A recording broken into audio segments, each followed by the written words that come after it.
నీలాగా లుచ్చా పనులు చేసి 50 లక్షల బ్యాగులతో దొరికిన దొంగలు ఎవరు మా పార్టీలో లేరు.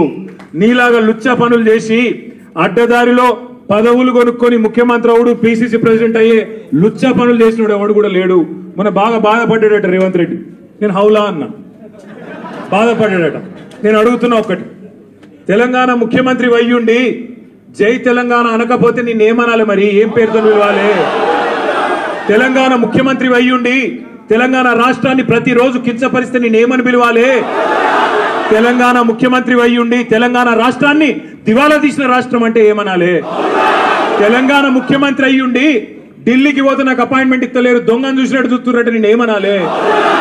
తెలంగాణ ముఖ్యమంత్రి అయ్యుండి చెప్పులు ఎత్తుకపోతాడేమో అని భయపడుతున్నారు అంటే ఏమనాలి నిన్ను?